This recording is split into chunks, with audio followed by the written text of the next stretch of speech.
Monsieur le ministre, je vais vous faire voyager. Nous allons quitter l'Hexagone pour la Guyane. Vous le savez, c'est grâce à la brigade de soutien d'urgence annoncée lors de votre passage en Guyane en octobre 2022 que les opérations 100% contrôle ont pu être menées en Guyane. Et cette brigade d'ailleurs, comme son nom l'indique, n'a pas vocation à durer dans le temps. Toutefois, monsieur le ministre, elle permet de contourner le problème d'attractivité de la Guyane. Par conséquent, j'aimerais savoir si vous envisagez de maintenir ce dispositif. Cette deuxième question complète un peu la première. Vous êtes certainement tenu informé de l'ampleur que prend en Guyane la lutte contre les factions en provenance du Brésil. Envisagez-vous d'augmenter les moyens, notamment humains, pour que les luttes contre les gangs et contre les trafics de stupéfiants puissent être menées de front? Et pour finir, il est indéniable que le travail mené sur le terrain porte ses fruits, notamment en matière de saisie de cocaïne et de blanchiment d'argent. Toutefois, il semblerait que le nœud gordien se situe au niveau de la capacité à juger ces personnes. Le créneau d'audience au tribunal de Cayenne serait extrêmement cher, monsieur le ministre.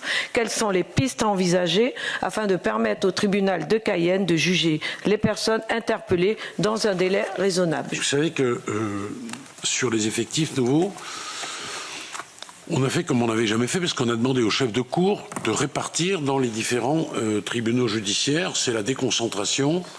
Les chefs de cour appelaient ça de leur vœu.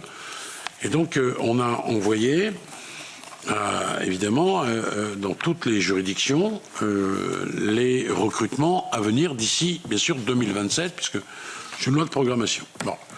Et au sein du tribunal judiciaire de Cayenne, Cayenne va bénéficier de 15 magistrats de plus, 12 greffiers de plus, 7 attachés de justice. Et ces brigades d'urgence, qui est une invention de la chancellerie d'ailleurs, parce qu'il y avait deux difficultés majeures.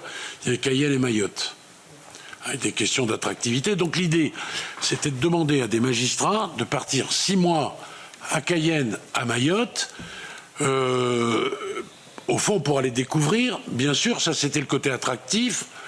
Il y avait 2 ou 3 choses qui, pécuniairement, étaient intéressantes. Mais c'était aussi pour venir aider. Bon. Et alors, ces brigades ont connu un certain succès parce que dans certaines juridictions, il y a parfois plusieurs jeunes qui se regroupaient, ils voulaient tous partir à Cayenne. Alors, le chef de juridiction dit, attendez, on ne peut pas trop non plus vous laisser partir parce que nous, on ne peut pas habiller Jacques en déshabillant Paul. Bon. Mais donc, ces brigades, aujourd'hui, elles fonctionnent, elles vont être pérennisées parce que la situation, évidemment, n'est pas stabilisé évidemment en Guyane, et que c'est très difficile et qu'on a mis en place, mais vous étiez là, on s'est rencontrés d'ailleurs à l'époque, l'opération 100% contrôle. À l'époque, Gabriel Attal, qui était au compte public, Gérald Darmanin et moi, on est venus et on a fait en sorte que... et d'ailleurs, on a une baisse, on a des résultats, c'est une baisse assez drastique des quantités qui sont importées sur l'Hexagone. Pourquoi j'affirme avec certitude que ça va être pérennisé? Parce que la loi le dit. La loi de programmation, pérennisation pour votre territoire.